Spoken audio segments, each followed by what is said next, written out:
मुख्यमंत्री म्हणून तुमच्या समोर आज बोलू लागलोय आणि म्हणून या राज्यामध्ये शेतकरी, कष्टकरी, कामगार, माझ्या माता भगिनी, माझे तरुण बांधव यांच्या आयुष्यामध्ये ज्येष्ठ आमचे आहेत ते यांच्या आयुष्यात बदल घडला पाहिजे। या त्यांच्या जीवनामध्ये चांगले दिवस आले पाहिजे। मी नेहमी कुठल्याही देवस्थानात देवाकडे गेलो की पहिली माझी मागणी असते की या बळीराजावरचं संकट अरिष्ट दूर कर, माझ्या राज्यातल्या नागरिकांवरचं संकट दूर कर, माझ्या माता भगिनींवरचं संकट दूर कर। बाकी माझी काही अपेक्षा नाही, मला काही कमवायचं नाही, मला फक्त प्रेम कमवायचं या महाराष्ट्रातल्या जनतेचं। आणि ते आज मी या ठिकाणी पाहतोय, हे कार्यकर्ते एवढे, हे शिवदूत, हे बूथ प्रमुख एवढे, हे जेव्हा निवडणुका येतील तेव्हा रस्त्यावर निघतील तेव्हा खासदारकीच्या उमेदवाराचा पण डिपॉझिट गुल करतील आणि आमदारकीच्या उमेदवाराचा पण डिपॉझिट गुल करतील। अशी परिस्थिती सगळीकडे आहे। आणि म्हणून मी आपल्याला एवढंच सांगतो की सर्वसामान्य शेतकऱ्याचा मुलगा या राज्याचा मुख्यमंत्री झाल्यानंतर या ठिकाणी एवढा पोटसूळ का, एवढी पोटदुखी का? शेतकऱ्याचा मुलगा हेलिकॉप्टरने जातो आणि शेती करतो। अरे हेलिकॉप्टरने जाऊन शेती करणं चांगलंच आहे, हेलिकॉप्टरने फोटोग्राफी करण्यापेक्षा शेती करणं केव्हाही चांगलं। आणि म्हणून जेव्हा शेतात जातो तेव्हा शेतकऱ्याच्या पोराचे पाय तिकडे वळतात, हात जमिनीकडे वळतात, कारण माझी नाळ या मातीशी जुळलेली आहे। मी जमिनीवरचा कार्यकर्ता आहे, मी तुमच्यातलाच एक कार्यकर्ता आहे। मी कालही कार्यकर्ता म्हणून काम केलं, आजही कार्यकर्ता म्हणून काम करतोय आणि उद्याही कार्यकर्ता म्हणून काम करणार आहे। आणि म्हणून आज तुम्हाला मी एवढंच सांगतो, आपण जी भूमिका घेतली आहे ही भूमिका बाळासाहेबांच्या विचारांची भूमिका आहे, धर्मवीर आनंद दिघे साहेबांच्या विचारांची भूमिका आहे। या महाराष्ट्रातल्या तमाम सर्वसामान्य माणसातल्या मनातली भूमिका आहे। त्यामुळे आमचा संकल्प एवढाच आहे, या राज्याचा सर्वांगीण विकास, या राज्यातल्या तळागाळातल्या माणसाला न्याय मिळाला पाहिजे।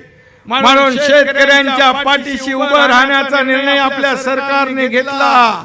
जेव्हा अवकाळी अतिवृष्टी गारपीट होते सगळे नियम आम्ही बाजूला ठेवतो, एनडीआरएफचा नियम बाजूला, एसडीआरएफचा नियम बाजूला, 2 हेक्टरचे आम्ही 3 हेक्टर केले। सततचा पडणारा पाऊस आपण नुकसान भरपाई ठरला आणि आता केंद्र सरकार म्हणजे आदरणीय प्रधानमंत्री मोदी साहेब दरवर्षी शेतकऱ्याला 6,000 रुपये देतात। त्याच्यामध्ये आपल्या राज्य सरकारचे अजून 6,000 आम्ही टाकले, आता 12,000 रुपये शेतकऱ्याला वर्षाला मिळणार। 1 रुपयामध्ये पीक विमा योजना देण्याचा निर्णय आपण घेतला। आज त्याचे पैसे लोकांना मिळू लागले, सगळे पैसे सरकार भरते। हे देखील राज्य देशातलं पहिलं 50% सूट आम्ही देऊन टाकली। आता माझी माता भगिनी आपल्या घरच्या प्रमुखांना सांगते, मी अर्ध्या तिकिटात बाजारहाट करून येते। हा फरक आपल्याला पाहायला मिळतोय। ज्येष्ठांना आपण एसटी मध्ये मोफत प्रवास दिला आणि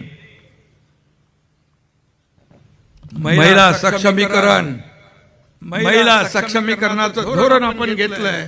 महिला बचत गटाला सक्षम आपण करतोय। काल मी गडचिरोलीत गेलो होतो, आपल्याला सांगतो गडचिरोली हा नक्षलवादी जिल्हा आहे, तरी सुद्धा त्या ठिकाणी 40,000 महिला बचत गटाच्या महिला सक्षमीकरणाच्या कार्यक्रमात उपस्थित होत्या।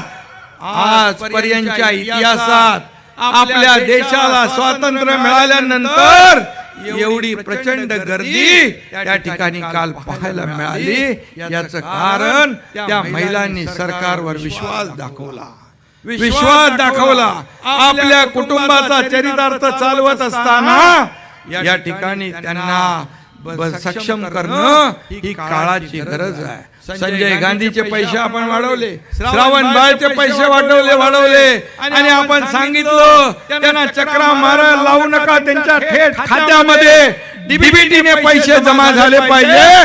हा देखील निर्णय आपल्या सरकारने घेतला आहे.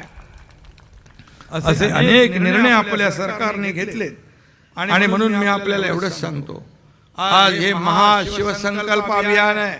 महायुतीच्या पण बैठका, जाहीर सभा होतील, आपल्या मित्र पक्षांच्या सोबत आपल्या बैठका होतील आणि बिलकुल पूर्ण राज्यामध्ये नाही देशामध्ये एक माहोल आहे.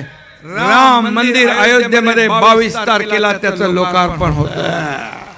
आज तुम्हाला मी सांगतो, हिंदू हृदय सम्राट बाळासाहेब ठाकरेंचं काय स्वप्न होतं, एक दिवस पंतप्रधान करा, मी अयोध्येत राम मंदिर बांधतो आणि काश्मीर मधलं 370 कलम हटवतो.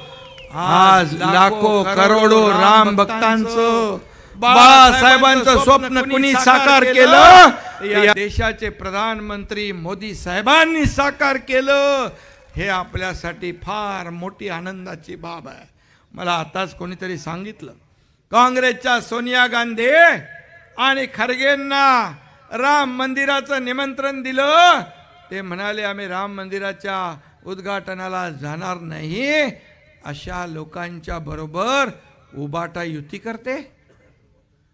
आणि उभाटाचे नेते पण पूर्वी सांगायचे मंदिर वही बनाएंगे, तारीख नहीं बताएंगे, पण मोदी साहेबांनी मंदिरही बांधलं, तारीखही सांगितली आणि त्याचं उद्घाटनही होतंय.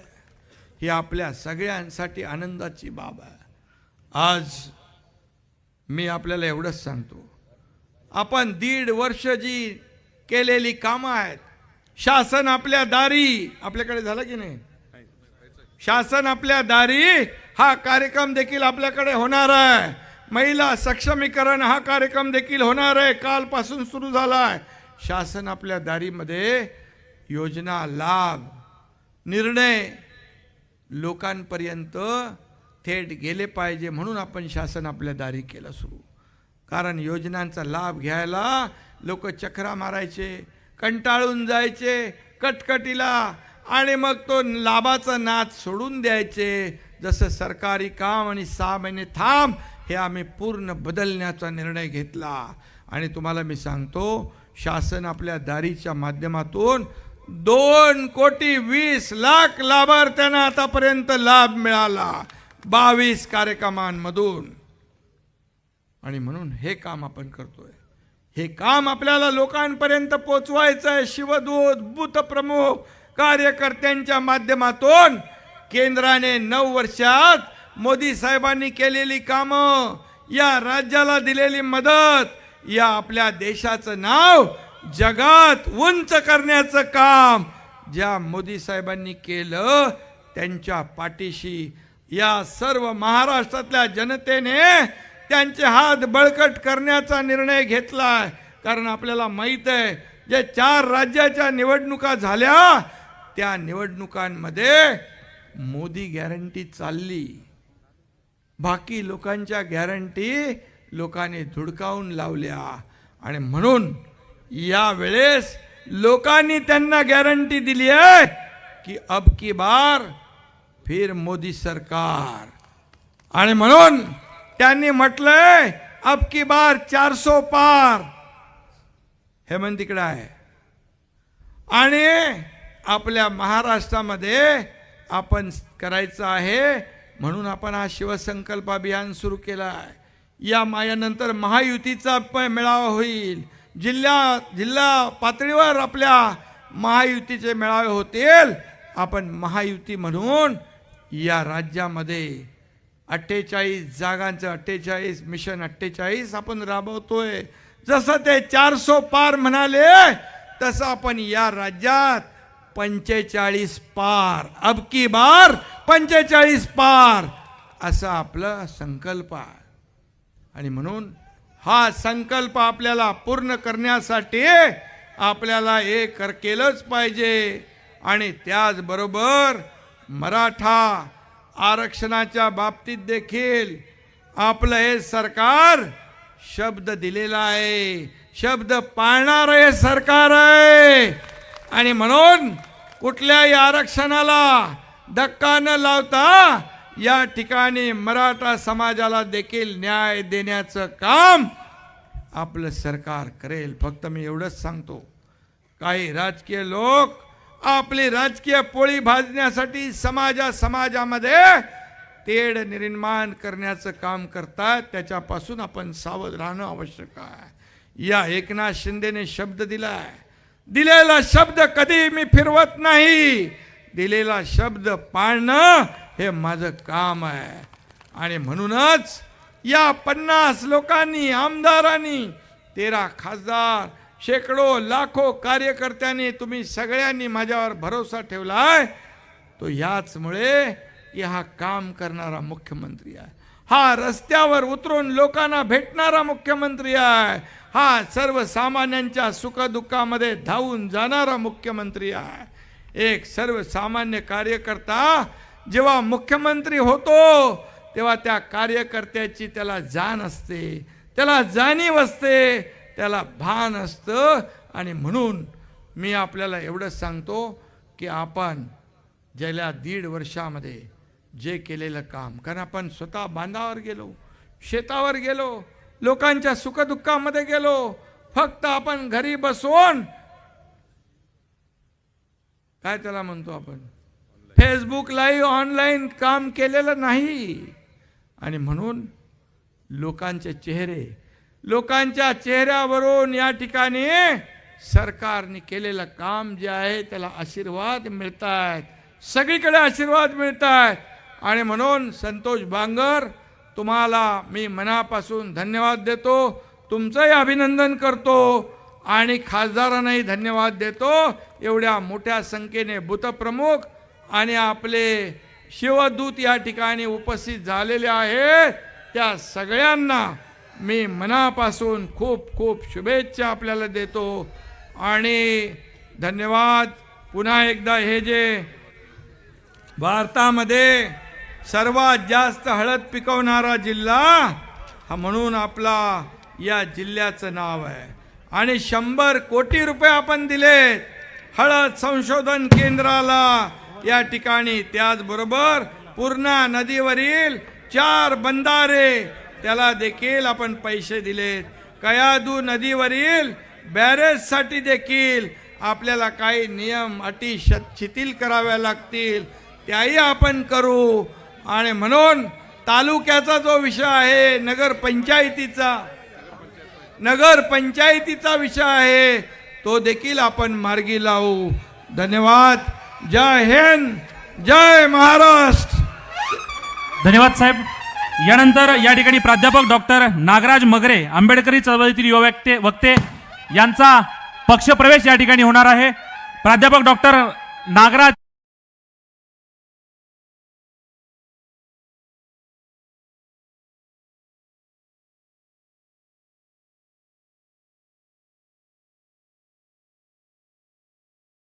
विधानसभा अध्यक्ष सेंट्रल हॉलकडे निघालेले आहेत आणि पुढच्या साधारणतः 2 मिनिटांमध्येच निकाल वाचनाला सुरुवात होणार आहे. नार्वेकर सेंट्रल हॉलमध्ये पुढच्या काही क्षणातच 1 मिनिटामध्येच पोहोचतायत आणि अर्ध्या ते पाऊण तासाच्या गॅप नंतर नार्वेकर अखेर सेंट्रल हॉलमध्ये पोहोचलेले आहेत, जिथे सत्ता संघर्षाचा फैसला होणार आहे.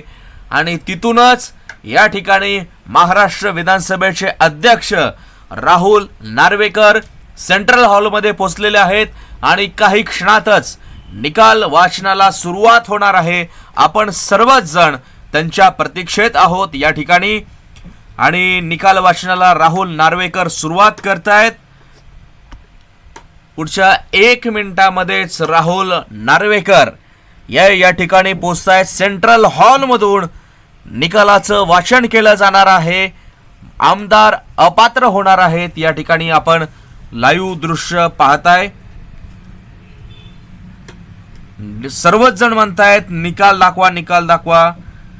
परंतु या ठिकाणी विधानसभेचे अध्यक्षच अजून सेंट्रल हॉलमध्ये पोहोचलेले नाहीत. त्यामुळे निकाल तुम्हाला कसा दाखवायचा हा देखील आम्हाला प्रश्न पडलेला आहे. निकालाचं वाचन अद्यापपर्यंत सुरू झालेलं नाही. याचं कारण असं की विधानसभेचे जे अध्यक्ष आहेत राहुल नार्वेकर हेच या ठिकाणी अजून पोहोचलेले नाही आहेत. ज्या सेंट्रल हॉलमधून हा निकाल वाचन करणार आहेत तिथे वकील आलेले आहेत. त्यासोबत शिंदे गटाचे काही आमदार आहेत, भरत गोगावले, संजय शिरसाट यांच्यासह काही आमदार आहेत आणि ते देखील या ठिकाणी अगोदरच अर्ध्या तासापूर्वी पोहोचलेले आहेत. परंतु नार्वेकर आता सेंट्रल हॉलमध्ये येत आहेत. पुढच्या 2 ते 3 मिनिटांमध्येच निकाल वाचनाला सुरुवात होतीये. पुढच्या 2 ते 3 मिनिटांमध्येच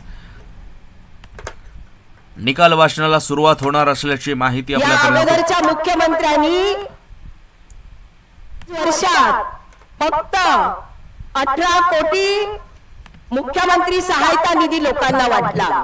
परंतु गेल्या 1.5 वर्षात आपले मुख्यमंत्री सन्माननीय शिंदे साहेबांनी 180 कोटी वैद्यकीय सहायता निधी या जनतेला वाटला.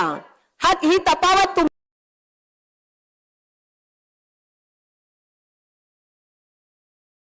आपण ही लाईव्ह दृश्य बघताय.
आणि या ठिकाणी लाईव्ह प्रक्षेपण चालू होतंय. Rahul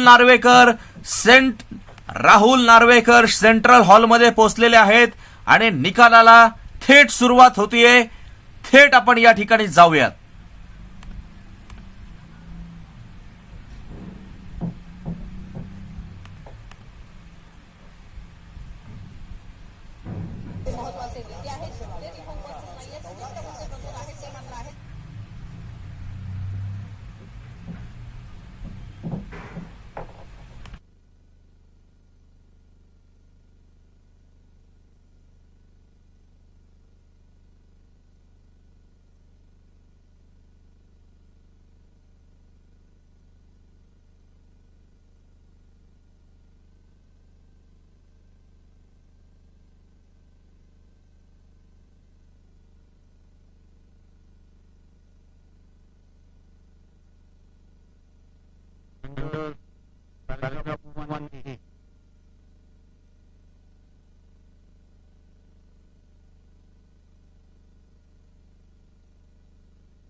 Under 21A, group number 4 consists of petition number 19, again filed by legislator belonging to the UBT faction. Under 21B, challenging the defiance of whip with regards to the speaker's election. Group number 6 consists of petition number 21, again filed by legislator belonging to the UBT faction under 21B with regards to defiance of whip for the confidence motion. Group number 5 consists of petition number 22 to 24, which has been filed by legislator belonging to the Shinde faction under 21A and 21B. Group 2 consists of petition number 17, which has been filed against certain independents and members belonging to other parties under 2 subclause 2. So we shall, before I proceed with the judgment, pronouncement of the order, I would like to express my sincere gratitude towards the Honorable Supreme Court of India, which has provided an extremely guiding force by way of its order, whereby they have given a direction to the whole adjudication of the issues being decided in the proceedings today. Therefore, I would at the outset express my gratitude towards the apex court. At the same time, I would like to express acknowledgement and a big thank you to the staff of the state legislature who have assisted me and the paralegal assistance which I have received from them during the course of the conduct of these proceedings pertaining to disqualification. I would also like to appreciate the cooperation which I have got from counsels appearing on both the sides, and I shall now proceed with the pronouncement of the order. As we are aware that there are certain preliminary issues which are applicable to all the 5 groups out of the 6 groups, and therefore I shall first commence with my ruling on the preliminary issues which concern all the 5 groups. Thereafter, I shall pronounce the operative part of the orders concerning each group and the relevant and important paragraphs pertaining to each group. So we shall commence with group number 1.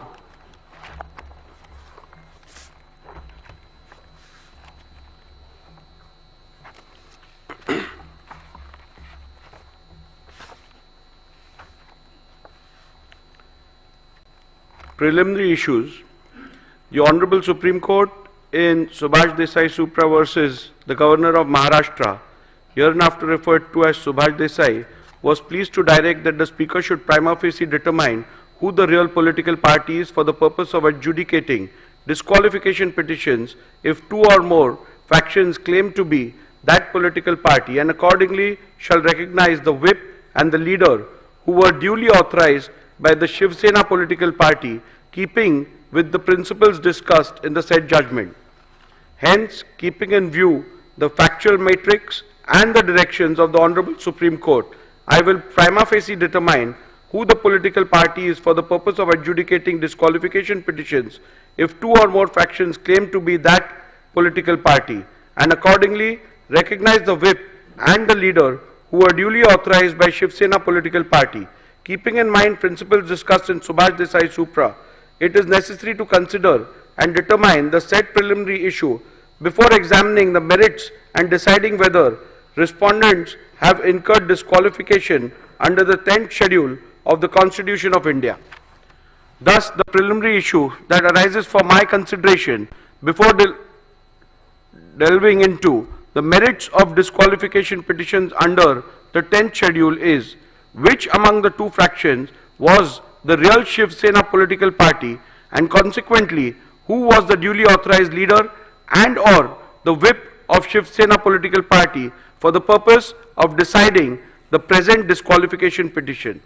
The other issue framed for my consideration in this group of disqualification petition is whether the respondents have incurred disqualification in terms of paragraph 21A of the 10th schedule of the Constitution of India on account of their alleged acts and conduct.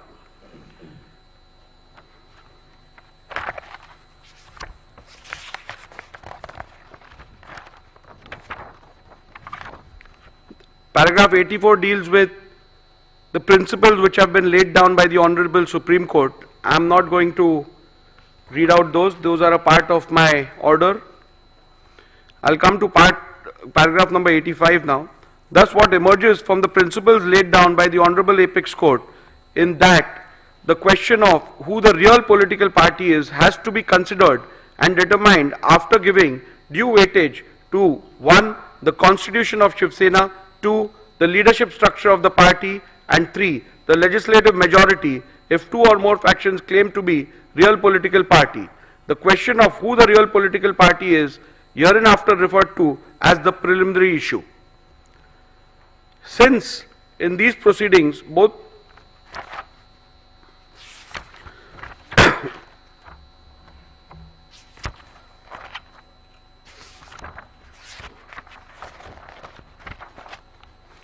in the previous paragraphs I have recorded the submissions made by both the parties. I will come down to my observations and conclusions with regards to the preliminary issues. As stated earlier, the decision of the preliminary issue has to be taken after careful analysis of the constitution of Shivsena, the leadership structure of the party and the legislative party majority.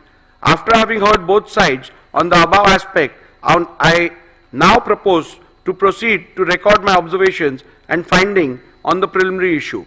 As is evident from the submissions of the parties, there is no consensus on the constitution submitted to the Election Commission of India with consent of both the factions.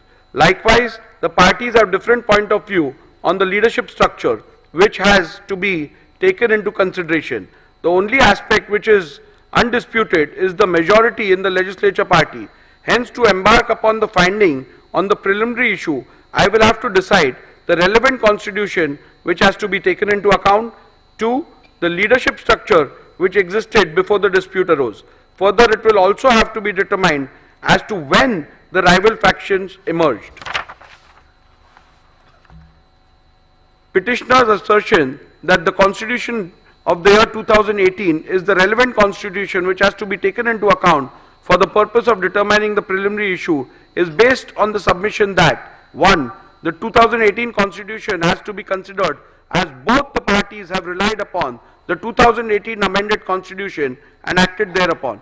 2. The Election Commission in its order dated 17/2/2023 in dispute case number 1 of 2022 has held that both the parties were aware of the 2018 amendment and thus the said constitution of 2018 has to be taken as the constitution which is done with the consent of both the factions, as the said constitution of 2018 was never disputed prior to the initiation of these disqualification petitions and the same was never challenged. 3. Respondents have themselves admitted and relied on the said constitution of 2018. And 4. The statement of Sri Yogesh Kadam that the filing of 2018 constitution along with the respondent's reply was a mistake done by the lawyers cannot be accepted, as the said statement is an afterthought and done only with the intention to mitigate the damaging statements made by Sri Dilip Lande. To the contrary, respondents have asserted that the constitution of the year 1999 has to be the one which has to be borne in mind, as according to the respondents, the constitution of the year 2018 was never submitted to the ECI. Respondents pointed out to the letter dated 4th April 2018 by way of which the petitioner based their claims of submissions of the said constitution to the ECI. By pointing out to the same, respondents submitted that both the said letters do not mention anything about the purported amendments to the constitution or submission of the same thereof to the ECI. A similar claim was made with respect to the letter dated 27/2/2018 by Shri Uddhav Thackeray in the special leave petition number 3997 of 2022. However, in the said SLP, there was no mention about the existence of any such letter dated 4th April 2018. The word submitted appearing in paragraph 168 of Subhash Desai means submitted before the ECI, as is evident from the further part of the said paragraph, which the petitioner has conveniently ignored. The respondents have further submitted that 2018 Constitution has been wrongly annexed as a document. The stand of the respondent on the 2018 Constitution has always been that it is unconstitutional and was secretly manufactured by Shri Uddhav Thackeray in cahoots with Mr. Anil Desai. This stand has been specifically taken in the reply filed by Shri Eknath Shinde before the Honorable Supreme Court in SLP number 3997 of 2023, way back on 16/3/2023, much before filing of the replies before the Speaker in August 2023. Further, even the additional replies filed on 25/10/2023 in the present proceedings, the aforesaid petition has been reiterated by the respondents. After having considered the submissions advanced by both the parties on the question as to which is the relevant constitution for the purpose of determination of the preliminary issue, I have come to the following conclusion. A. As per the Honorable Apex Court, if both the factions have submitted different versions of the constitution of the party, then in that case, what has to be taken into account is the constitution which was submitted to the ECI with the consent of both parties before the rival factions emerged. Before recording further conclusions, I find it imperative to reiterate that pursuant to the initiation of these disqualifications, the Maharashtra Legislature Secretariat had vide letter dated 7 June 2023 requested the Office of the Election Commission of India to provide a copy of the party constitution / memorandum / rules and regulations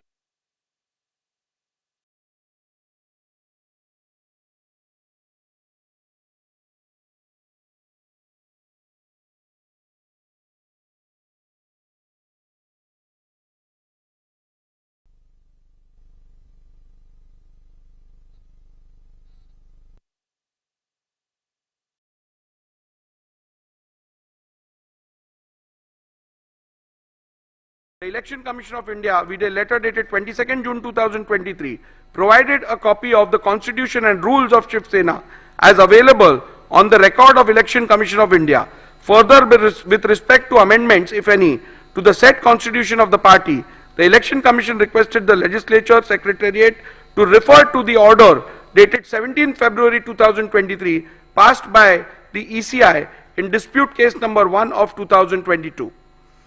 Having perused the same, it has to be noted that the copy of the Constitution of Shivsena provided by the ECI does not bear any date or year, but as per the ECI, that which is provided vide the reply is the only Constitution of Shivsena available on the record of the ECI. Further, with respect to the amendments, if any, to the said Constitution, the Election Commission, vide its order dated 17 February 2023, has held in paragraph 132 4b that the amended Constitution of 2018 is not on the record of the Commission. Thus, the petitioner's submission that the Constitution of the year 2018 has to be taken into account cannot be accepted, as I am bound to follow the directions of the Honorable Apex Court in Subhash Desai Supra, and accordingly take into account the Constitution which the Election Commission has provided.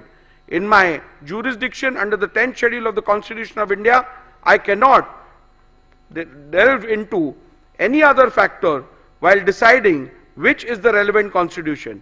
As prima facie, it is evident from the records of the ECI that the 1999 Constitution is the one which was submitted to the ECI by the Shivsena before rival factions emerged.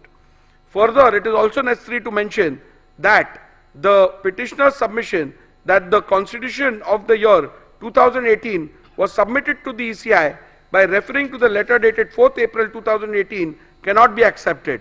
A bare perusal of the said letter dated 4th April 2018, by way of which the petitioner based their claim of submission of the said Constitution to the ECI, does not bear any content which shows that an amended Constitution was submitted to the ECI.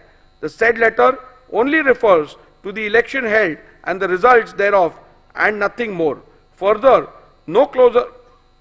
on closer examination of the special leave petition filed by Mr. Uddhav Thackeray before the Honorable Supreme Court, challenging the ECI decision, SLP number 3997 of 2022, I find that exactly same claim has been made about the letter dated 27/2/2018, and there is no mention about the new letter of 4th April 2018.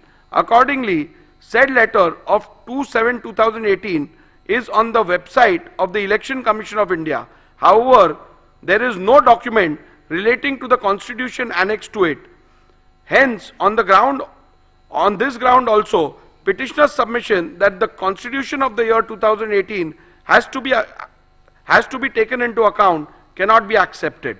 Petitioner's submission that submitted before the speaker, petitioner's submission that into inverted submitted before the speaker would mean into inverted annexed by the petitioner and the respondents in their respective petitions and replies thereto cannot be accepted, as there is a clear provision under the 1986 rule where the leader has to submit the party constitution.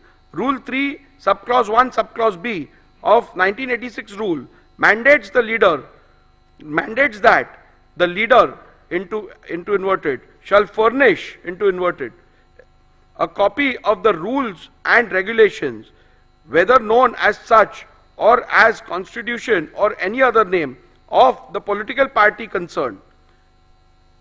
Further, Rule 3 subclause 4 contemplates that whenever any change takes place in the information furnished by the leader of the legislature party under Rule 3 subclause 1, he shall as soon as may be thereafter, and in any case within 30 days from the date on which such change has taken place, or written such further period, or within such further period as the speaker may for sufficient cause allow, furnish in writing information to the speaker with respect to such change.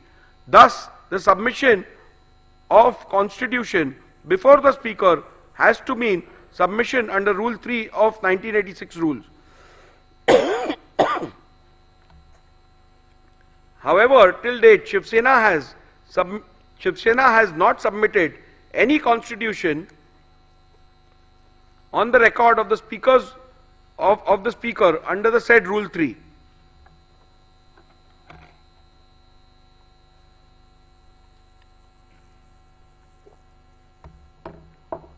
In view of the above observations and finding, I need not further analyze any other submission in this regard made by the parties, and I hold that the Constitution of Shivsena provided by Election Commission of India, vide letter dated 22nd June 2023, is the relevant Constitution of Shivsena for determination of the preliminary issue as to which faction is the real political party. Constitution of Shivsena held to be the relevant constitution is hereinafter referred to as the SS Constitution. The leadership structure relevant for the determination. Learned Senior Advocate Mr. Kamath's submission that the leadership structure which is relevant for the purpose of deciding the preliminary issue is the leadership structure which is reflected in the communication dated 27 February 2018 and 4th April 2018 made to the Election Commission of India pursuant to the elections held on 23rd January 2018 is based on the petitioner's submission recorded in paragraph 89A to G herein above. Initially, the petitioner relied on the affidavit submitted to the ECI of the then office bearers of Shivsena produced along with the affidavit in lieu of examination of chief to show that Shri Uddhav Thackeray had support of the majority in the organization. Respondents objected to such production on the ground that it is not permissible to produce affidavits of others along with petitioner's own affidavit in lieu of chief examination without the author of the said affidavits subjecting themselves to cross-examination. In any event, during the arguments, Mr. Kamath did not rely on these affidavits and limited his submissions to the 2018 leadership structure as available on the ECI website. Mr. Jetmalani, in turn, focused his submission to buttress the ground that the said leadership structure of 2018 cannot be considered and relied upon for the purpose of determining the preliminary issue, as the said leadership structure is not in conformity with the Constitution of Shivsena, which is on record of the ECI, and thus the same would be contrary to the findings of the Honorable Supreme Court in paragraph 168 of Subhash Desai. Mr. Jethmalani further relied on the legislative party leadership to submit that the legislative party also forms part of the leadership structure, as it is not only mentioned in the SS Constitution, but there is no dispute regarding the said members being part of the Pratinidhi Sabha under the SS Constitution. After having considered the submissions advanced by both the parties on the question as to which is the relevant leadership structure for the purpose of determination of the preliminary issue, I have come to the following conclusion. The submission of Mr. Kamath, the jurisdiction under the 10th schedule, only mandates a prima facie adjudication as to what the leadership structure of the political party was at the relevant time, and it does not extend to an inquiry as to whether or not the leadership structure available on the record of the ECI was pursuant to a validly held election is a correct position, and hence I concur with the same. Petitioner's submission that in these proceedings the respondents cannot challenge the organizational election results available on the record of the ECI, as the 10th schedule does not permit the raising of any such defense, is a correct position, and hence I am in agreement with the same. Respondent submission that the leadership structure of 2018 cannot be considered and relied upon for the purpose of determining the preliminary issue, as the said leadership structure is not in conformity with the constitution of Shivsena, which is on record of the ECI, does not arise at this juncture, as it is a submission which has to be considered while determining whether the said leadership structure can be relied upon for the purpose of determining which faction represents the real political party, which would be dealt with at the appropriate juncture. The only question which is to be determined in the current part of the order is what and who all constituted leadership structure of Shivsena at the relevant time. Respondents have led detailed evidence, and despite being confronted during cross-examinations, they have been able to demonstrate that no organizational elections were held on 23/1/2018. On the contrary, in the affidavit in lieu of examination of Chief of Shri Sunil Prabhu, PW1, has stated that organizational elections were held on 23/1/2013 and 23/1/2018. However, Shri Sunil Prabhu has not claimed any personal knowledge of the same or and whether he was present during the said elections. During his cross-examination, he was confronted with the letter dated 28/1/2013. Thereafter, a specific question was posed to him by Mr. Jethmalani as to whether he voted in the said election, to which he responded in the affirmative. The contents of the said letter clearly stated that all the candidates were declared unopposed. The contradiction was also put to the witness by Mr. Jethmalani in cross-examination. However, no justification for the same was put forth by the witness. In view of the above evidence and records before me, prima facie indicate that no elections were held in the year 2013 as well as in the year 2018. However, I, as the Speaker, exercising jurisdiction under the 10th schedule, has a limited jurisdiction and cannot go beyond the record of the ECI as available on the website, and hence I have not considered this aspect while determining the relevant leadership structure.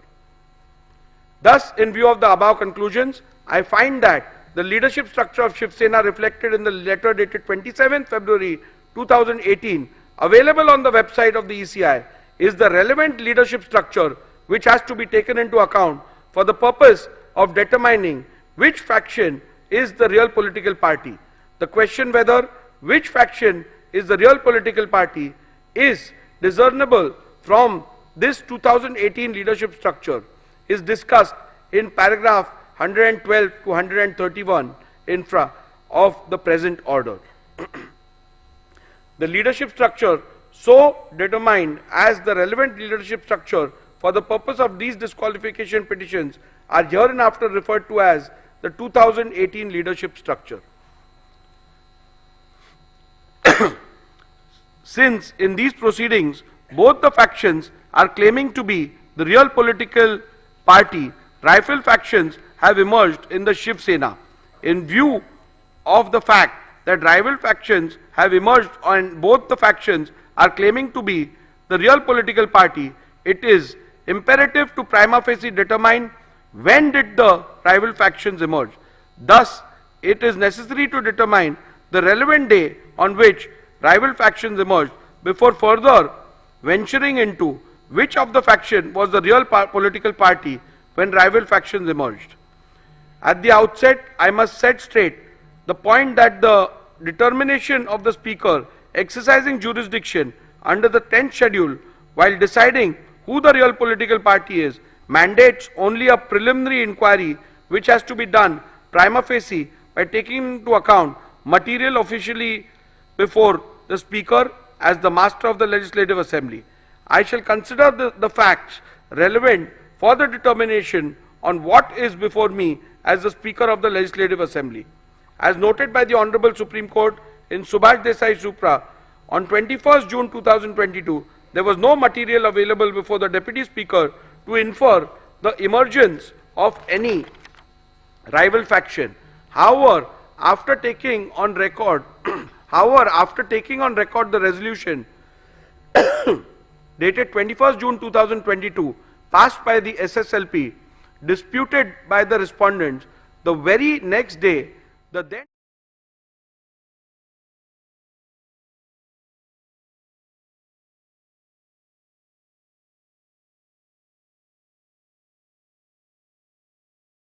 resolution dated 21st June 2022. Thus, from this fact alone, it is evident that there emerged of the Shivsena from 21st June 2022 itself, but the same came to be officially on record of the office of the Speaker and or Legislative Secretariat on 22nd June 2022. At this juncture, it is imperative to refer to paragraph 119 of Subhash Desai Supra, where the Honorable Apex Court, while discussing the legality of the recognition of leader and the whip of Shivsena accorded by the letter dated 3rd July 2022, held that the Speaker ought to have taken into consideration the split that took place within the Shivsena, which were discernible from two sets of resolutions appointing two different leaders and whips placed on the record by Shivsena before the Legislature Secretariat. This paragraph into bracket 119 read with Honorable Apex Court's findings recorded by the Honorable Apex Court in paragraph 157 of Subhash Desai Supra makes it clear that the law laid down by the Honorable Supreme Court is that in view of the deletion of paragraph 3 of the 10th schedule, when rival factions emerge as a result of rift/split in the party, the Speaker has to necessarily find which faction is the real political party while recognizing leader and the whip of the party. Thus, in view of the facts recorded in the preceding paragraphs and keeping in view the principles enumerated by the Honorable Supreme Court in Subhash Desai Supra as recorded in paragraph 84 herein above, I have come to the following conclusion that the emergence of the two factions of Shivsena can be inferred from 21st June 2022 itself, and the same came to be a matter of official record of the office of the Speaker and or the Legislature Secretariat on 22nd June 2022. Conclusion: having decided the 1. relevant constitution of Shivsena, 2. leadership structure, and 3. the relevant point for the purpose of determining the preliminary issue, I have made the following analysis, observations and determinations on the preliminary issue of which faction was the real political party when two factions emerged. For the purpose of analyzing, discussing and determining the issue, the faction of the petitioner is hereinafter referred to as UBT faction, and likewise the respondent's faction is referred to as the Shinde faction. The applicability of the test of aims and objectives. I am not going into the details of reading the applicability of the test of aims and objectives, because as you are aware that in accordance with the directions of the Apex Court and otherwise, the speaker is not required to get into the political thicket with regards to the aims and objectives of a political party. So I am restricting it to pronouncement, and you can have a look at it once you apply for the certified copy.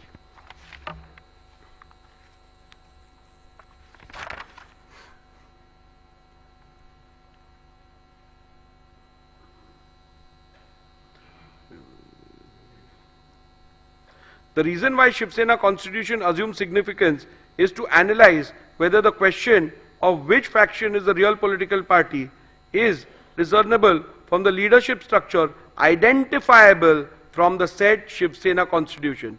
So the Shivsena constitution is relevant to the extent of identifying the leadership structure.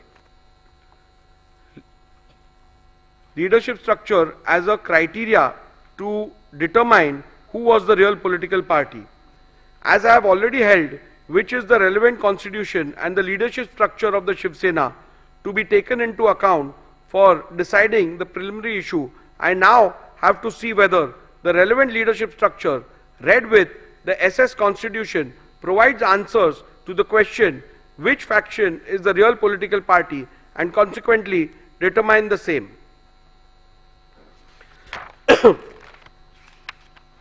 The UBT faction made, there are submissions made which have been recorded of both the sides, which are at paragraph 113 and 114 of my order. In view of the above recorded submissions of the parties, there emerges two further questions. Whether 2018 leadership structure is in conformity with the constitution of Shivsena. Number two, whether will all the Paksha Pramukh whether will of the Paksha Pramukh and or majority leaders in the 2018 leadership structure could be said to be synonymous with the will of the political party. So we further have to derive get answers to two more questions. The primary one being whether 2018 leadership structure is in conformity as provided by the constitution, and number two, whether the will of the Paksha Pramukh and or majority of the leaders reflects the will of the political party.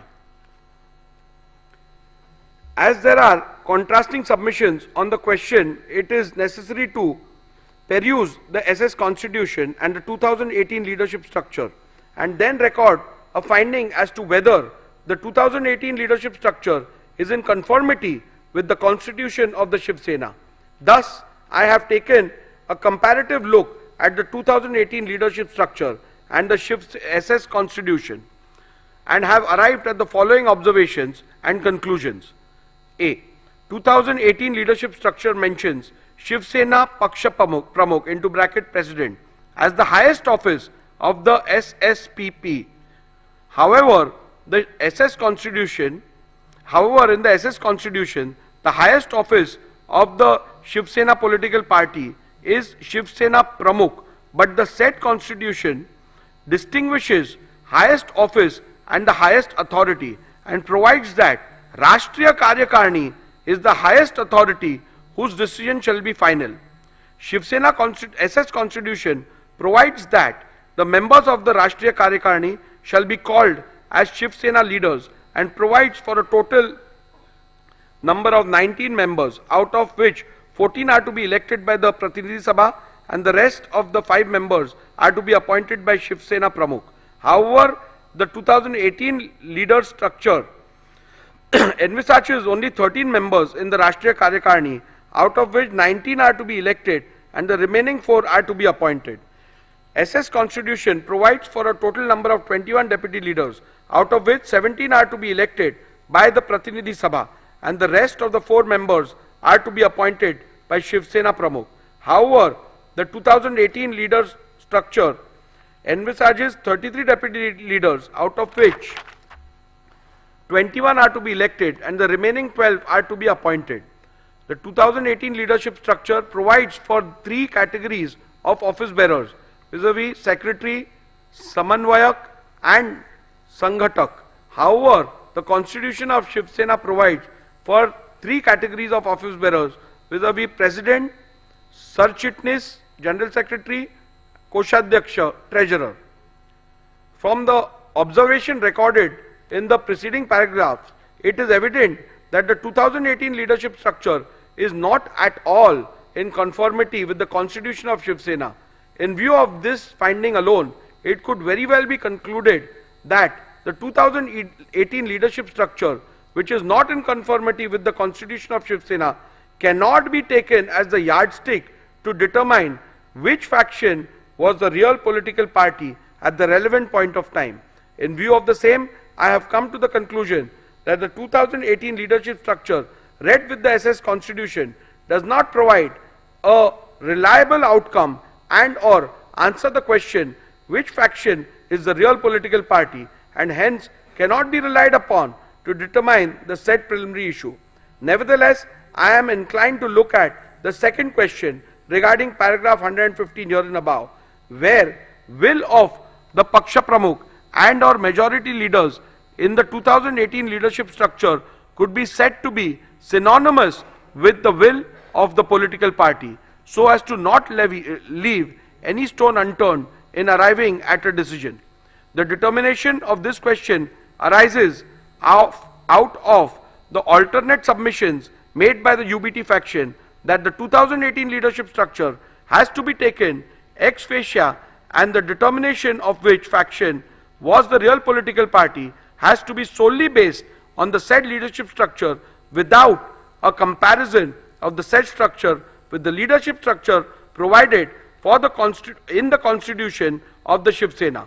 The said proposition would run counter to the principles laid down by the Honorable Apex Court in Subhash Desai Supra, where it was specifically provided that the leadership structure which has to be taken into consideration while determining the real political party has to be identifiable by the relevant constitution. Thus, although in the light of my finding on the preceding question, the aspect need not be looked into, however, I intend to look into the said aspect any which way, considering the gravity and importance of the dispute. Hence, following are my observations, findings and conclusions on the said aspect.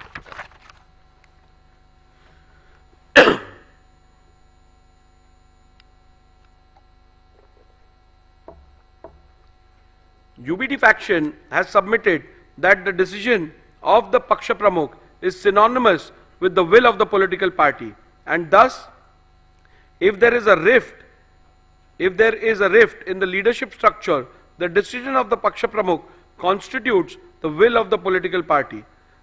This proposition is devoid of merit, as I do not find any substance to allow the same. The reason for the same are recorded herein below.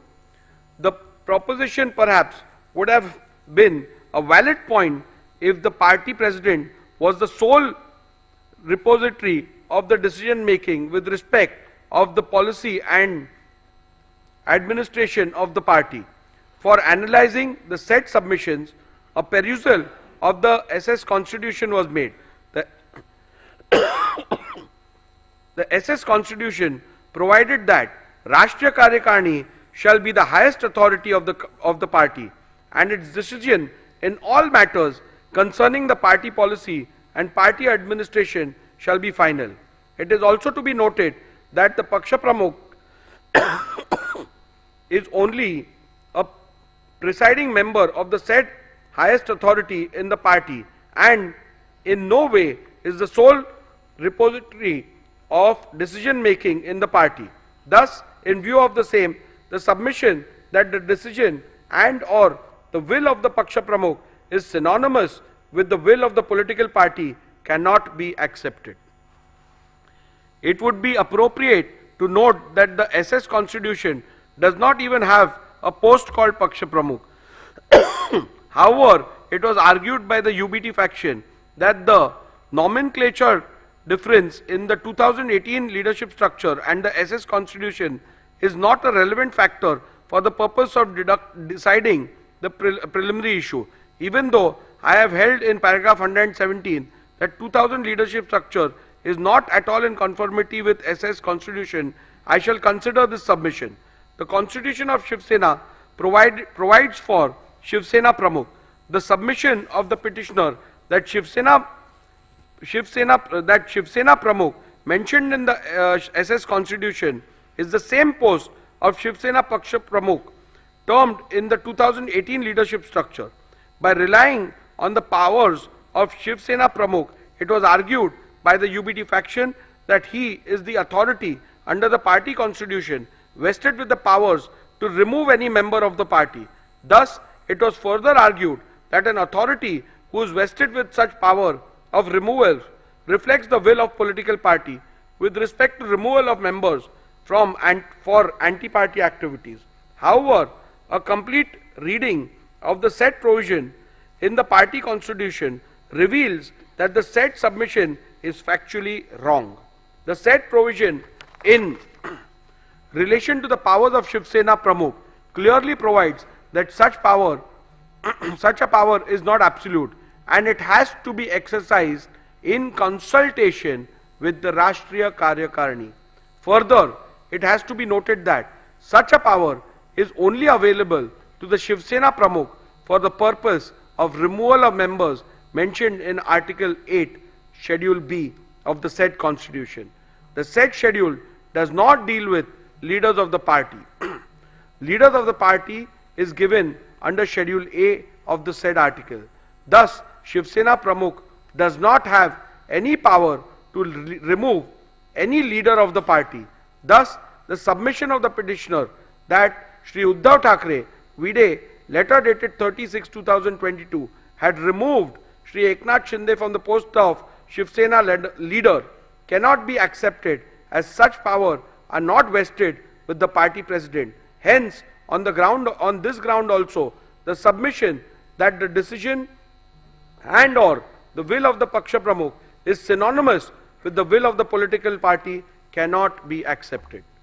If this proposition is accepted, then in a situation where the party president, who is also a legislator, itself defects, then he could simply escape the wrath of the 10th schedule by pleading that his decision is the will of the party. Further, if this proposition is to be accepted, it would mean that no member can ever voice concern against the party president, and the party president might possibly be able to seek disqualification against any member who questions his credibility. This would run contrary to the concept of intra-party dissent. In view of the clear and unequivocal finding of the Honorable Supreme Court at paragraph 183 to 190 of Subhash Desai, I will be falling foul of the judgment of the Honorable Supreme Court in Kyoto Holohan, wherein the constitutional validity of the 10th schedule was itself upheld on the grounds that it is not an anti-dissent law, if this proposition is accepted.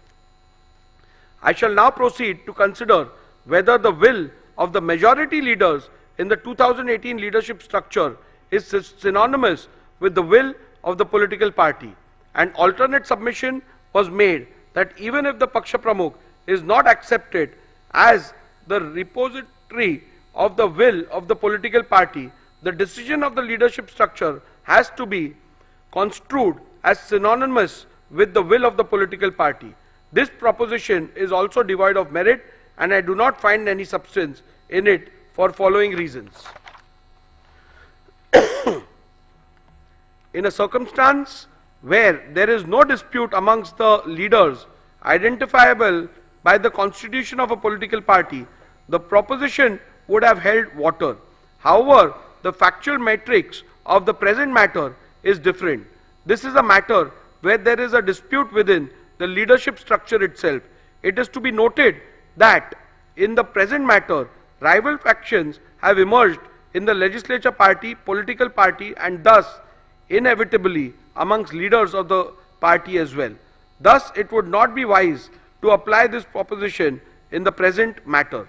The existence of split stroke rift in the leadership structure is admitted by the petitioner and or the UBT faction, as can be inferred from the petitioner's affidavit in lieu of examination in chief of PW1, petitioner himself, that the leader of the UBT faction did not have the support of all the members of the 2018 leadership structure when rival factions emerged. Thus, the submission that the decision of the leadership structure has to be construed as synonymous with the will of the political party could have perhaps be applied in a situation where there is a dispute between some members of the party and the elected leadership. In such a case, the leadership of the party could have possibly taken the stand that their decision would have to be taken as the decision and will of the political party until they are so removed from the leadership structure by a mechanism recognized by the constitution of the said political party. However, as I have noted earlier, in the present matter, rival claims have emerged wherein the leadership structure about the leadership within the leadership structure about the leadership itself. In such a situation, one leader's contention that his will is the will of the political party would be contradiction in terms. Thus, when there is a vertical rift in the party and two factions within the said leadership structure emerge as a result of the said rift, leaders of either faction, both Shri Uddhav Thackeray and Shri Eknath Shinde, could equally claim to represent the will of the political party. In that case, it would not be appropriate to take their decision as the decision that carries the will and wish of the political party when the question of which faction is the political party is being considered. There possibly lies one more aspect which could be considered. Does the stand/decision of the majority members of the leaders within the leadership structure, identifiable and appointed according to the constitution of the political party, could be construed as the will and desire of the political party in the event there is a dispute within the leadership structure? For the purpose of answering this question, one must look into the constitution of the political party.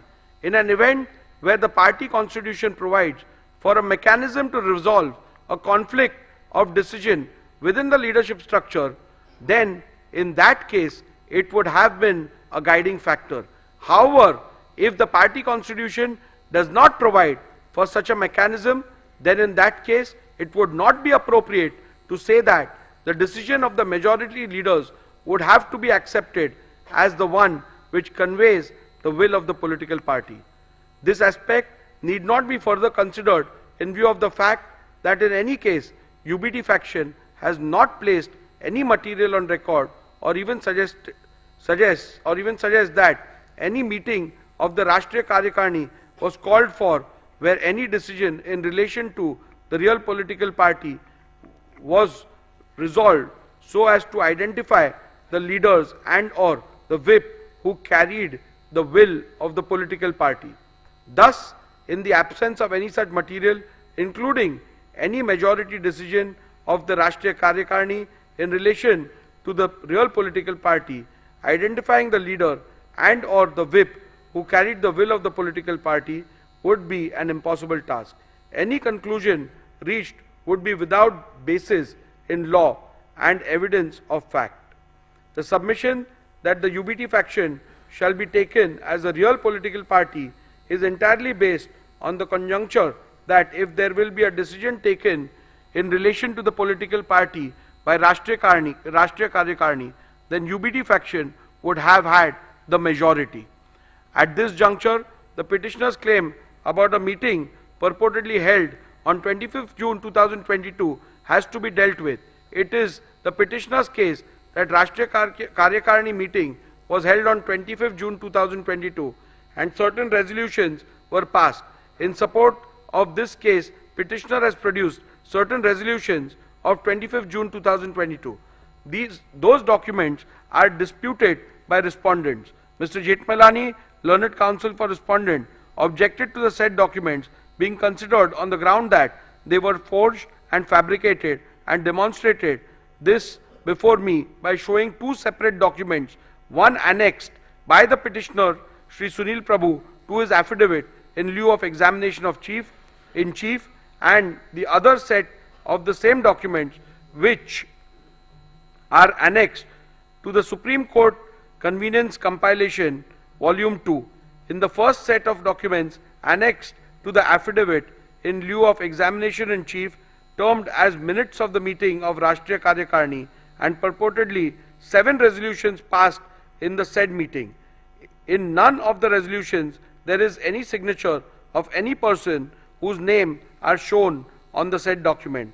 Only on page 105 of Shri Sunil Prabhu's affidavit in lieu of examination in chief, there is a sole signature of Shri Vinayak Raut, who is shown as Shivsena secretary.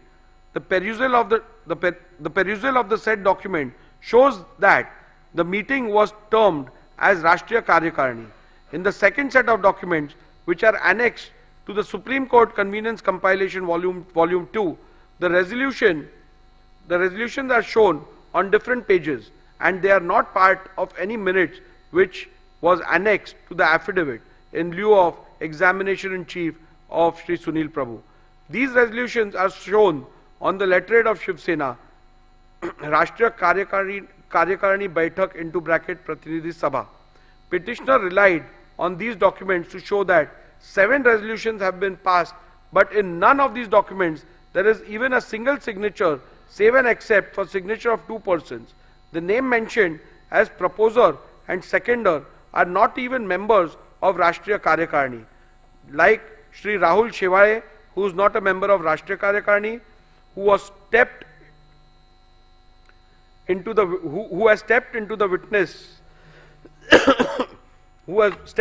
witnesses and led evidence that there was no such meeting. The same is the case with Shri Vinayak Raut and Shri Arvind Sawant. They are also not members of the said Rashtriya Karyakarni.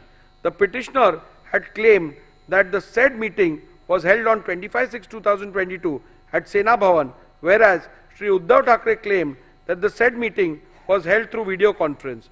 This has been stated by Uddhav Thackeray in his submission before the Election Commission filed on 9/1/2023. This itself casts a doubt on the authenticity of the documents and holding of any such meeting of either Rashtriya Karyakarni or Pratinidhi Sabha. The petitioner himself is not sure whether it was Rashtriya Karyakarni or Pratinidhi Sabha. Thus, in view of the above said documents, the said documents cannot be permitted to be relied on. Petitioner suggests that a look into how the Shivsena settled conflict or decisions within the leadership structure in the past might shed some light into this. However, in the present matter, no such material are placed before me to even suggest such instances which happened in the past, where the majority decision within the leadership structure is taken as the will of the political party. It is to be also noted that the petitioner has neither placed nor provided any material to show that historically the decision of the majority within the leadership structure is taken to be the final decision of the political party whenever there was a conflict of decision within the leadership structure. Thus, for this reason also, it would not be appropriate and correct to accept the proposition that the decision of the majority leaders within the leadership structure would have to be accepted as one which conveys the will of the political party. As a passing note, I must also add that the majority rule possibly could have been applied in a normal situation where there is dissent in respect to some policy and or administrative decision of the party. However, such a simple rule / test shall not be applied to determine an essential question in existential question in relation to the political party, such as in the present matter, where which faction is the real political party is required to be determined. Thus, in view of the decisions recorded herein above, I am not inclined to accept submissions of the UBT faction that will of the majority leaders in the 2018 leadership structure is synonymous with the will of the political party. Thus, from paragraph 112 to 128, I have dealt with whether the relevant leadership structure read with the Shivsena Constitution, SS Constitution, provides answer to the question which faction is the real political party. In view of the same, I record my conclusion and finding thereon as under.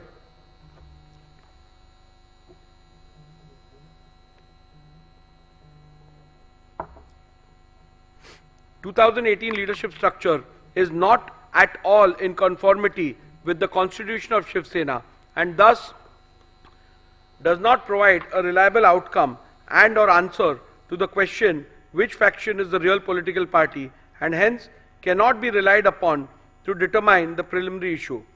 Decision of the Paksha Pramukh is not synonymous with the will of the political party and thus if there is a rift in the leadership structure, the decision of the Paksha Pramukh cannot be taken as the will of the political party. When there is a vertical rift in the horizontal leadership hierarchy of the political party and both the factions within the said leadership structure emerged as a result claim to represent the will of the political party, it would not be appropriate to apply the test of which of the said faction decision carries the will and wish of the political party. In the case of Shiv Sena political party, will of the majority leaders in the 2018 leadership structure cannot be said to be synonymous with the will of the political party. In view of the findings recorded in the preceding paragraph, I hold that the 2018 leadership structure read with the SS Constitution does not provide any reliable answer to the question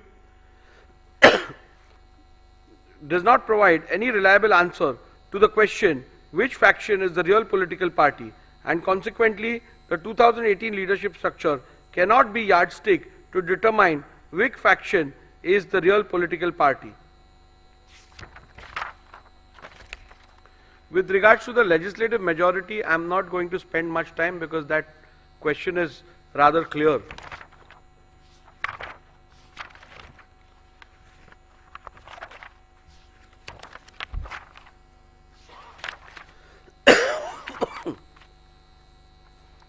In view of the above observations and findings, I hold as follows.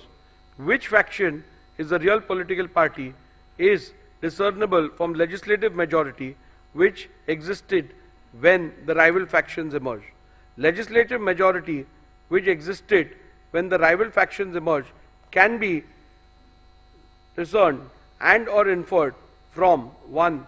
The Shinde faction resolution dated 21st June 2022 and 23rd June 2022 available on record of the legislature secretariat and the admitted position which can be inferred from the initiation of petitions against 38 legislators of Shinde faction by the UBT faction. Shinde faction had an overwhelming majority of 37 out of 55 MLAs with the rival when the rival faction emerged. From my analysis, observations, conclusions and findings recorded in paragraph 82 to 144 herein above, I hold that Shinde faction was the real Shiv Sena political party when rival factions emerged on 21st June 2022.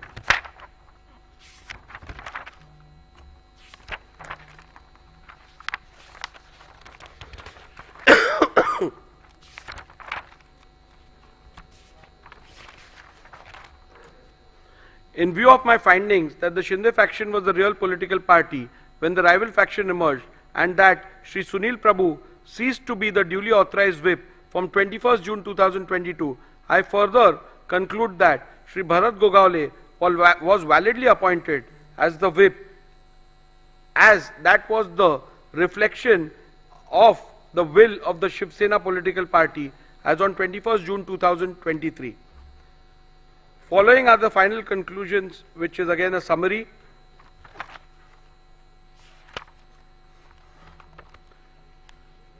Have the respondents incurred disqualification in terms of paragraph 21A of the 10th schedule of the Constitution on account of their acts, omissions and conduct? I will also read the final conclusion. Following are the final conclusions from the analysis, observations, conclusions, findings and rulings recorded from paragraph 82 to paragraph 158 herein above. I conclude as follows.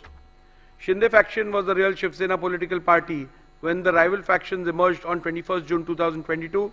Shri Sunil Prabhu ceased to be the duly authorized whip from 21st June 2022. Shri Bharat Gogale was validly appointed as the whip of Shivsena political party on 21st June 2023. Shri Eknath Shinde was validly appointed as the leader of the Shivsena political party on 21st June 2023. Have the respondents incurred disqualification in terms of paragraph 21A of the 10th schedule of the Constitution on account of their acts, omissions and conduct. Petitioner has contended that the respondents are liable to be disqualified on various grounds. Both the petitioners and respondents' submission are recorded in section 2. As the leader was validly appointed follows. Shinde faction was the real Shivsena political party when the rival factions emerged on 21st June 2022. Shri Sunil Prabhu ceased to be the duly authorized whip from 21st June 2022. Shri Bharat Gogale was validly appointed as the whip of Shivsena political party on 21st June 2023. Shri Eknath Shinde was validly appointed as the leader of the Shivsena political party on 21st June 2023. Have the respondents incurred disqualification in terms of paragraph 21A of the 10th schedule of the Constitution on account of their acts, omissions and conduct.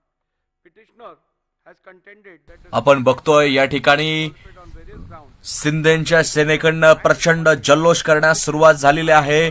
Rahul नार्वेकरांनी Eknath Shinde गटाच्या बाजूने अखेर निर्णय दिलेला आहे. शिंदे गट हीच खरी शिवसेना. राहुल नार्वेकर विधानसभा अध्यक्ष यांनी घोषणा केलेली आहे. शिंदे गट हीच खरी शिवसेना आहे आणि उद्धव ठाकरेंची शिवसेना ही खरी शिवसेना नाही. मोठा निर्णय आलेला आहे, सगळ्यात मोठा निर्णय आलेला आहे. आपण बघतोय राहुल नार्वेकर लाईव्ह बोलतायत. The first ground on which the petitioner sought disqualification of the respondents is that the respondents became incommunicado. The submission cannot be accepted and the respondents cannot be held to be disqualified on this ground for the following reasons. The ground is a mere allegation and apart from mere assertion that the respondents have gone incommunicado, the petitioner has not put forth any evidence or material to substantiate it. For instance, the petitioner has not provided any material about who was sought to be contacted and by whom, when such an attempt was made, etc. A mere unsubstantiated statement that the legislators have gone incommunicado cannot even be a ground to attract disqualification under paragraph 21A of the 10th schedule. When rival factions emerge in a political party, especially within the leadership, it is possible for both the factions to allege that the other faction has gone incommunicado. In such a circumstance, especially in the light of the law laid down by the apex court in Subhash Desai Supra, it would not be correct to hold any faction to have incurred disqualification for going incommunicado without first determining which of the faction is the real political party, reflecting the will of the political party.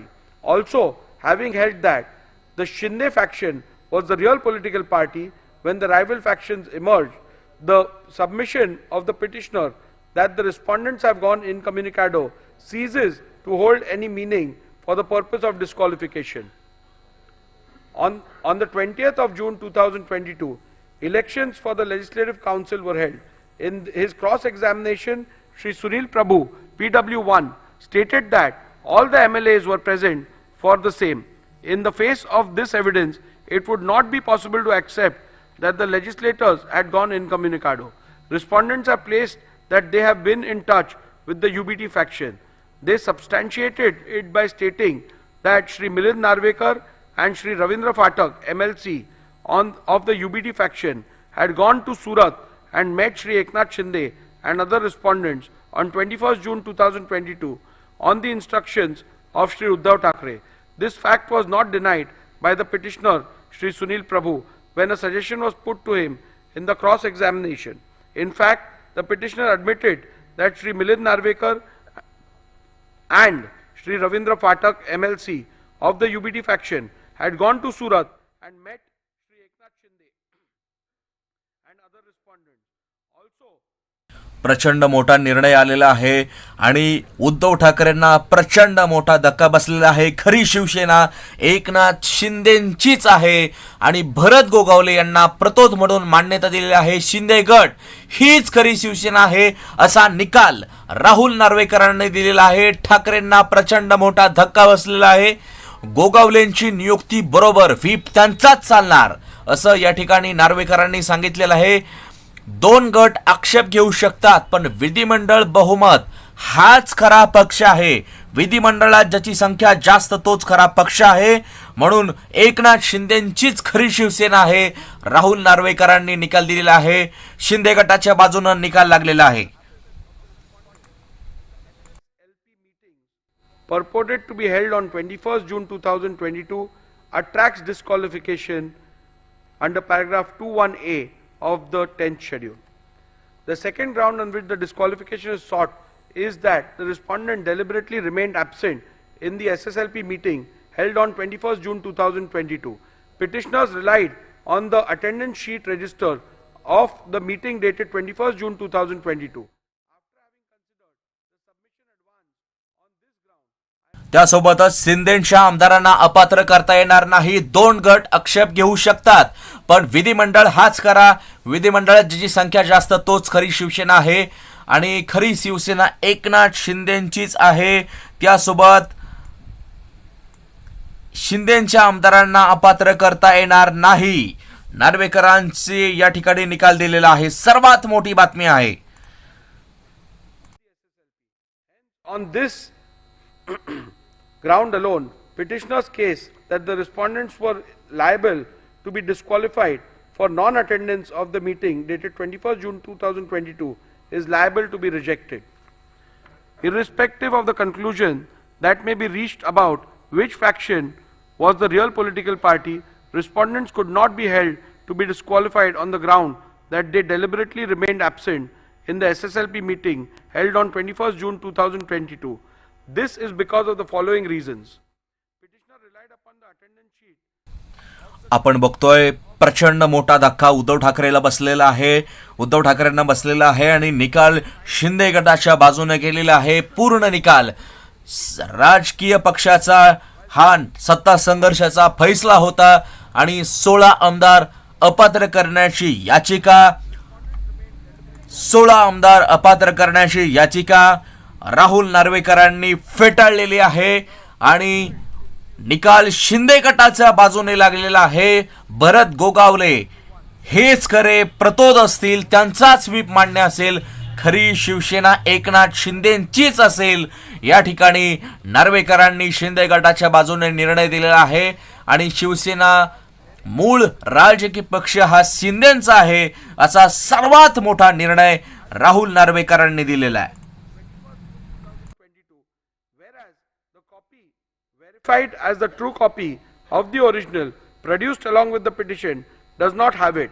Further, Shri Sunil Prabhu stated in his cross-examination that the documents relied as the attendance sheet was in fact a register of MLAs to whom the whip of 21st June 2022 was served and received. So, facts show: 1. There are glaring discrepancies in the said attendance sheet. 2. The statements of Shri Sunil Prabhu shows the document relied upon as attendance sheet of MLA present on 21st June 2022 is in fact a register of service and receipt of the Shinde whip गटाच्या आमदारांना dated अपात्र 21st करण्याची June याचिका 2022 देखील of the फेटाळलेली MLA. आहे. Thus, Vidhan Sabha अध्यक्षांना the अधिकार document असतात. is याचिका देखील unreliable त्यांच्या अधिकारात and cannot फेटाळलेली be आहे taken as proof आणि एकनाथ of शिंदेचे non-attendance सर्वच्या सर्व of आमदार respondents in the पात्र meeting held झालेले on आहेत. 21st 16 June आमदार 2022. या ठिकाणी अपात्र Hence, करण्याची on this count Uddhav as Thackeray well, गटाची मागणी petitioner's होती case आणि ती याचिका फेटाळून लावलेली आहे. एकनाथ शिंदेचे सर्व आमदार पात्र झालेले आहे. खरी शिवसेना एकनाथ शिंदेचीच आहे. या ठिकाणी प्रचंड मोठा धक्का उद्धव ठाकरेंना या ठिकाणी राहुल नार्वेकरांनी दिलेला आहे. Countering this, petitioner Shri Sunil Prabhu in his affidavit in lieu of examination in chief stated that the whip for 21st June 2022 meeting was sent via WhatsApp by Shri Manoj Harishchandra Chaugle to Shri Prabhakar Kaye, PA of Shri Eknath Shinde. In the cross-examination of Shri Sunil Prabhu stated that the whip was sent खरी via Shiv Sena WhatsApp he to all the शिंदेचीच respondents. आहे आणि त्यांना आम्ही राजकीय पक्ष म्हणून मान्यता देतोय. या ठिकाणी शिंदेचे 16 आमदार पात्र आहेत असं या ठिकाणी विधानसभेच्या अध्यक्षांनी निकाल वाचन करताना घोषणा केलेली आहे. यावरती तुमचं काय मत आहे, प्रतिक्रिया आहे? सर्वात मोठी ब्रेकिंग न्यूज आहे. ठाकरे गटाला धक्का बसलेला आहे. तुमची खाली मतं कमेंट बॉक्स मध्ये नक्की या ठिकाणी व्यक्त करावी. Directing them to attend the meeting on 21st June 2022. As to the service of whip on Shri Eknath Shinde, the only material produced by the petitioner is an alleged screenshot of the WhatsApp message sent by one Shri Manoj Harishchandra Chaugle to one Shri Prabhakar Kaye. This does not constitute proof of any notice whip was served upon Shri Eknath Shinde, directing him to attend the meeting on 21st June 2022. Further, a perusal of the aforementioned WhatsApp message allegedly sent to the PA of Shri Eknath Shinde shows that the said message was sent at 12:31 p.m. on 21st June 2022 for a meeting which was allegedly scheduled for 12:30 p.m. Thus, it is abundantly clear that none of the respondents were ever served any notice whip for the alleged meeting dated 21st June 2022. Hence, on this ground alone, also, petitioner's case that the respondents were liable to be disqualified for non-attendance of the meeting dated 21st June 2022 must be rejected. The third ground on which the disqualification of respondent is sought is that the respondents deliberately remained absent in the SSLP meeting held on 22nd June 2022. Petitioner relied on the attendance sheet register of the meeting dated 22nd June 2022. After having considered the rival submissions, I hold that respondents cannot be held to be disqualified on this ground in view of my conclusion that 1. The Shinde faction was the real political party when rival factions emerged. 2. Shri Sunil Prabhu ceased to reflect the will of the political party from the moment rival factions emerged. Thus, it would not be correct to say that Shri Sunil Prabhu had any authority to call any meeting of the SSLP. Hence, on this ground alone, petitioner's case that the respondents were liable to be disqualified for non-attendance of the meeting dated 22nd June 2022 must be rejected. Again, even if I was to take different view about which faction was the real political party, still the respondents could not have been held disqualified on the grounds that respondent deliberately remained absent in the SSLP meeting held on 22nd June 2022 for the following reasons. I am unable to accept the petitioner's submission that non-attendance of the SSLP meeting would make the respondents liable to be disqualified under paragraph 2, 1A of the 10th schedule.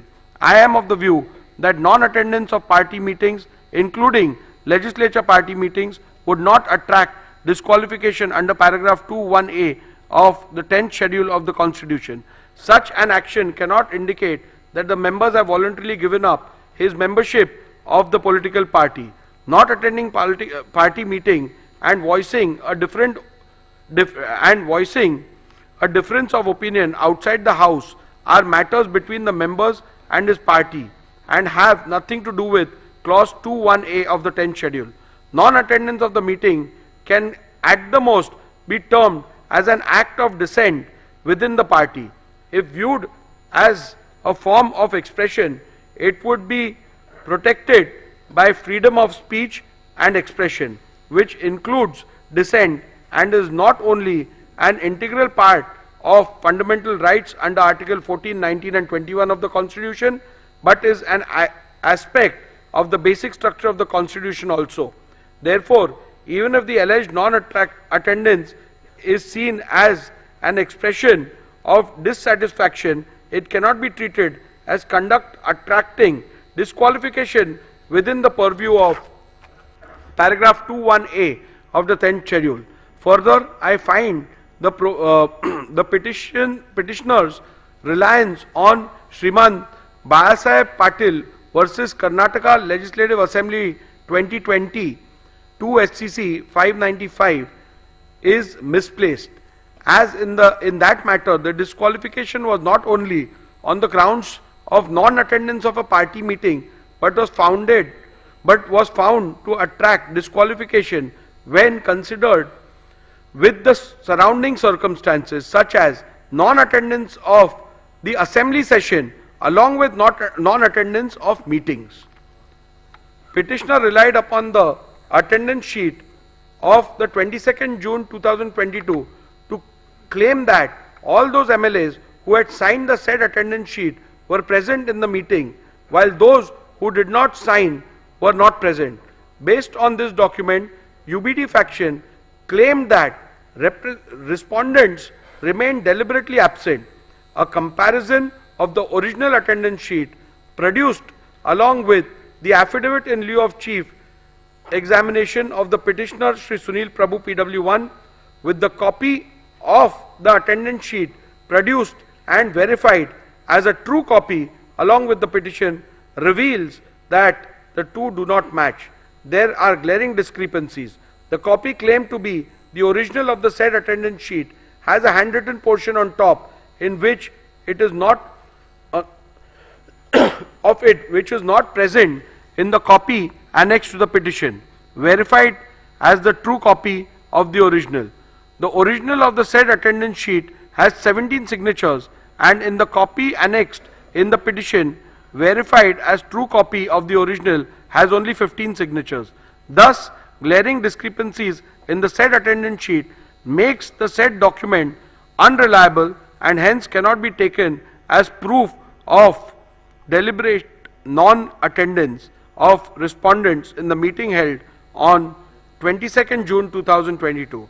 Hence, on this count as well, petitioner's case that the respondents are liable to be disqualified for non-attendance of the meeting dated 22nd June 2022 is liable to be rejected.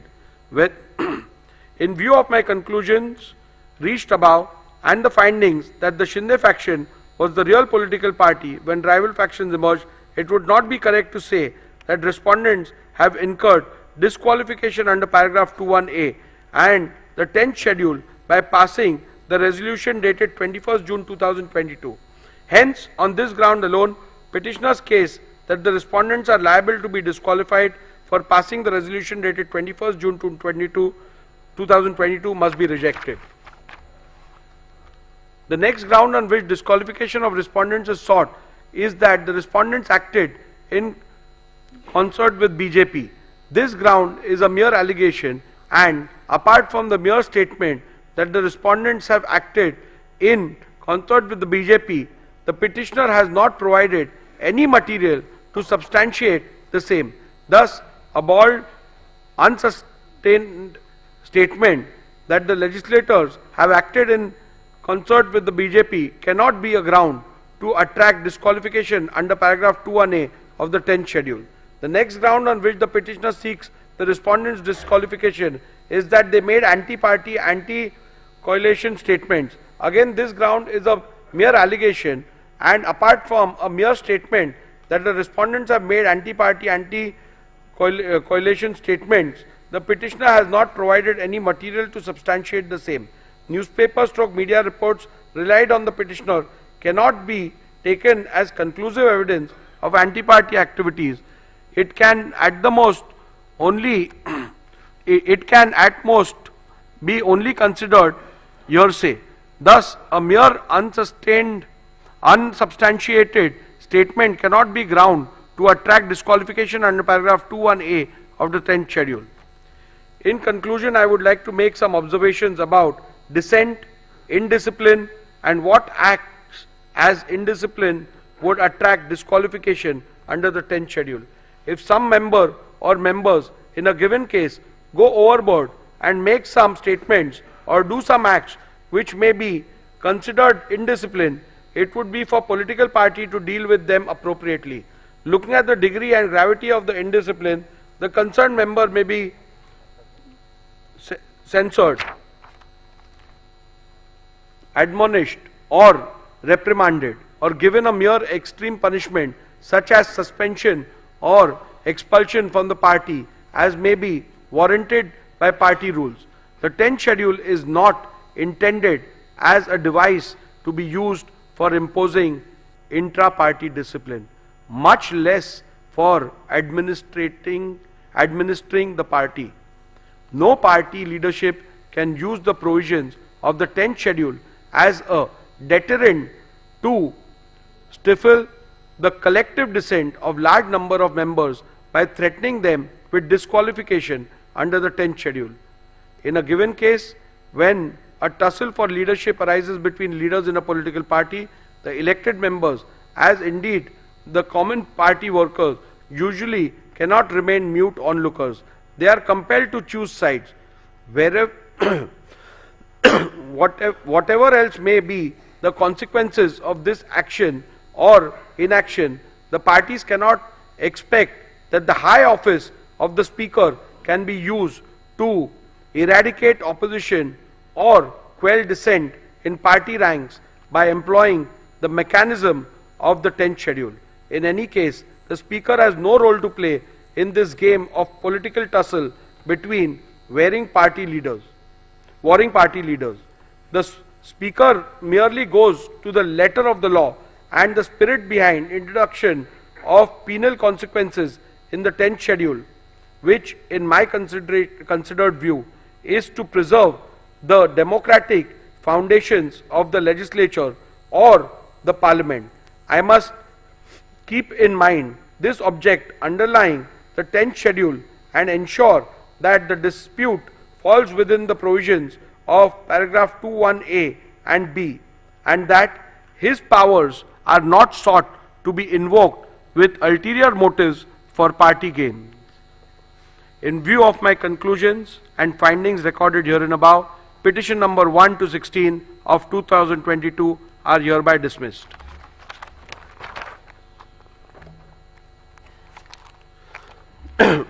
Group 3 deals with petition number 18, which is also under paragraph 21A.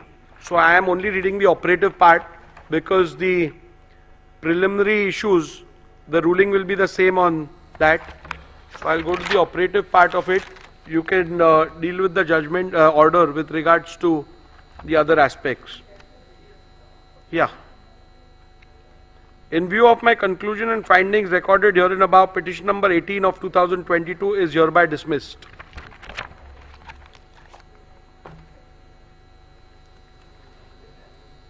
Group 4, petition number 19, which is filed by legislator belonging to the UBT faction under 21B, challenging the defiance of whip in the speaker's election.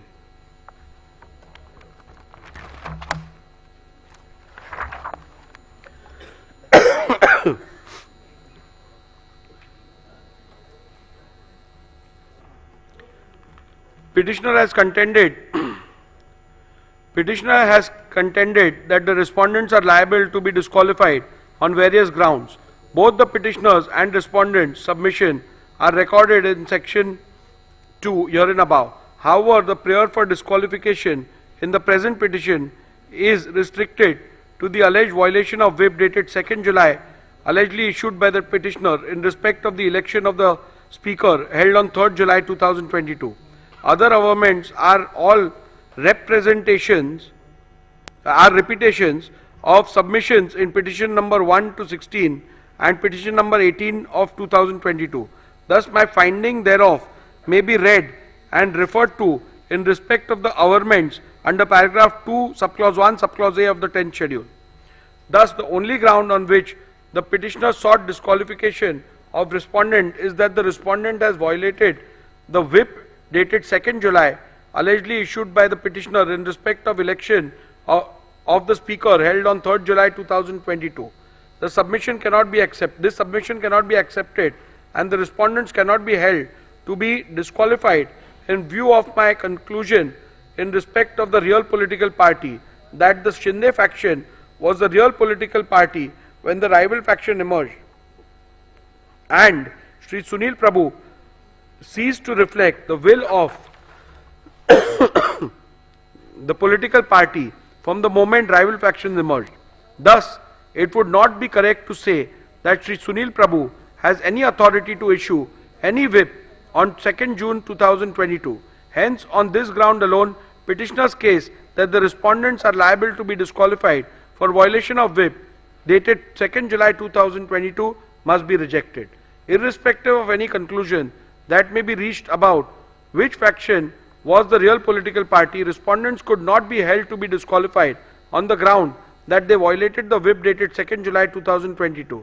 This is because of the reasons recorded herein below. The petitioner has failed to prove the service of whip dated 2nd July 2022. Petitioner Shri Sunil Prabhu PW1 in his affidavit in lieu of examination in chief deposed that the whips dated 2nd July 2022 were sent by email to the email address of the respondents. He stated that Shri Vijay Joshi, an employee working in the Shivsena Vidhimandal Karyalay, Vidhan Bhavan, was instructed to send the whip. He further deposed that 2 whips dated 2nd July 2022 were sent by Shri Vijay Joshi to the respondents in disqualification petition number 19 and 21 of 2022. We did 3 emails dated 2nd July 2022. The said emails were produced along with the affidavit in lieu of evidence in chief. He further stated that email addresses of the respondents were taken from the email addresses mentioned in the official list of members of Maharashtra Legislative Assembly 2023 or as mentioned in a list furnished by the advocates for the respondents. We did the email dated 21st September 2023. Shri Vijay Joshi PW2 specifically filed affidavits in lieu of examination of chief and deposed that he was working in the Shivsena Vidhimandal Karyalay, Vidhan Bhavan in June 2022 and on instructions of Shri Sunil Prabhu sent 2 whips dated 2nd July 2022 on to the MLA of Shivsena Legislature Party. We did 3 emails. He produced printouts of email dated 2nd July 2022 along with whip dated 2nd July 2022. However, during the cross-examination of Shri Vijay Joshi PW2, he deposed that one computer operator printed the whip dated 2nd June 2022 and he along with 2 peons distributed the whip to all the legislators of Shivsena. Further, he also deposed during cross-examination that acknowledgements were taken. Thus, the witness who was specifically brought to depose in respect of the service of whip dated 2nd July 2022 made extremely contradictory statements in the affidavit in lieu of examination in chief and during cross-examination. Further, it is to be also noted that the acknowledgement talked about by Shri Vijay Joshi PW2 were never brought on record. Coupled with the above facts, respondents have demonstrated how some of the email IDs in the printout of the email produced by Shri Vijay Joshi are wrong.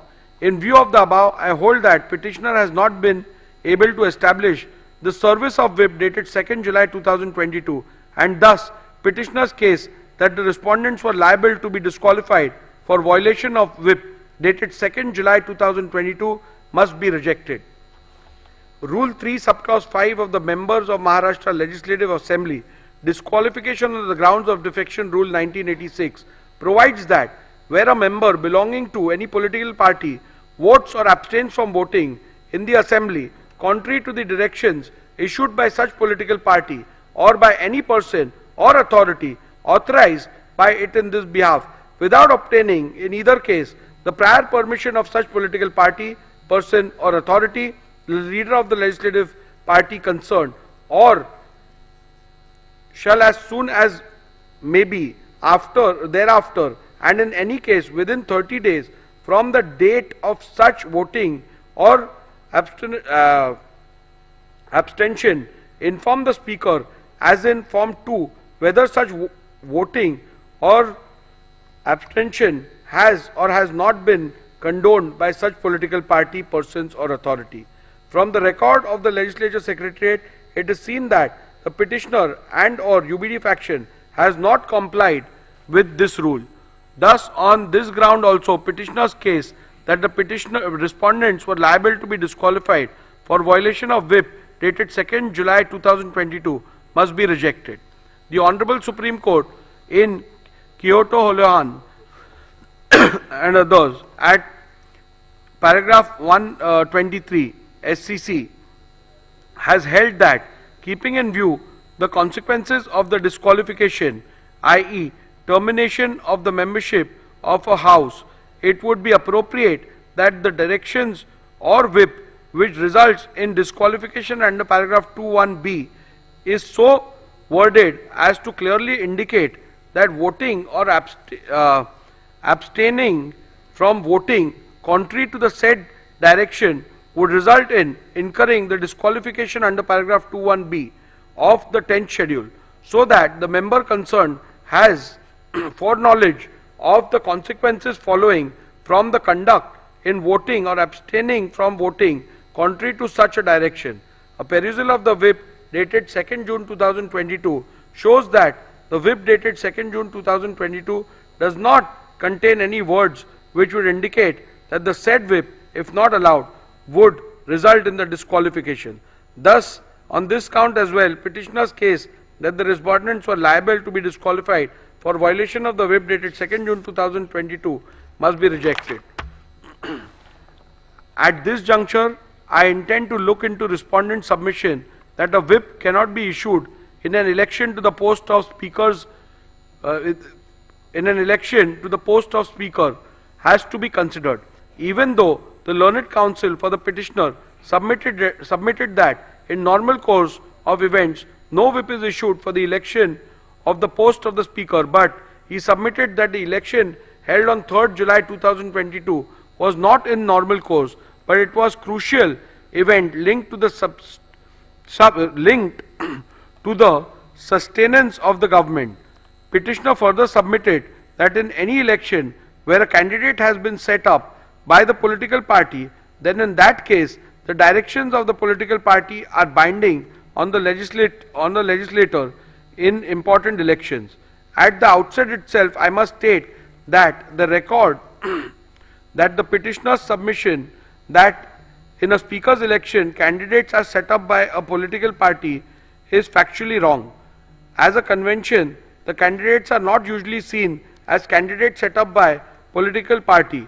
In the present case also, Sri Rajan Salvi was not set up as a candidate of Shivsena, but his notice of nomination was moved by a legislator affiliated to the NCP and seconded by legislator affiliated to the INC.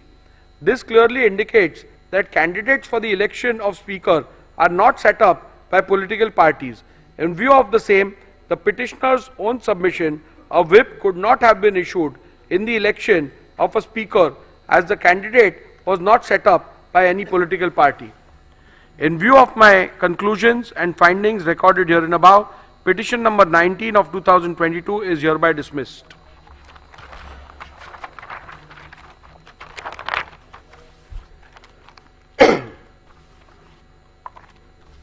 Petition number Group 6, which consists of petition number 21, again filed by a legislator belonging to the UBT faction under 2(1)(b) for defiance of whip issued during the confidence motion. I will only read the operative part and you can refer to the judgment for the details. The preliminary issue has already been decided in the previous orders, so that will apply to this as well. In view of my conclusions and findings recorded herein above, petition number 21 of 2022 is hereby dismissed.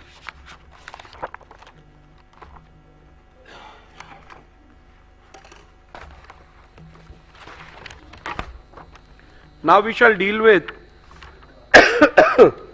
Group 5, being petition number 22 to 24, which have been filed by legislator belonging to the Shinde faction under paragraph 21A and paragraph 21B of the 10th schedule of the Constitution of India.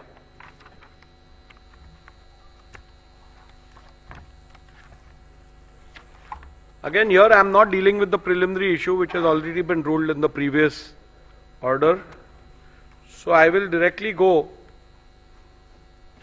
Disqualification petition number 20 and 22 to 34 of 2022 has been filed by the petitioner Shri Bharat Gogavle against Shri Nitin Chandrakant Deshmukh and 13 other members of the 14th Maharashtra Legislative Assembly under paragraph 21A and paragraph 21B of the 10th schedule of the Constitution, inter alia on the following grounds: that A.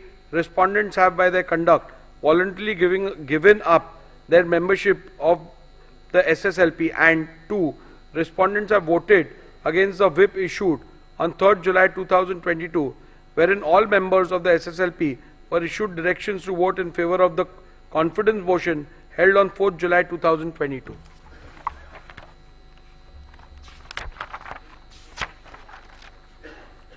I'll straight away go to my analysis, observations and findings. The issue as to which faction was the real political party when the rival factions emerged and who was the duly authorized whip and the leader has been extensively discussed and decided in disqualification petition 1 to 16, group number 1. Since the genesis of both this group and the said group is the same, the preliminary issue is common. Thus, the said decision on preliminary issue decided in disqualification petition number 1 to 16 of 2022 be read as the decision hereunder. Petitioner has contended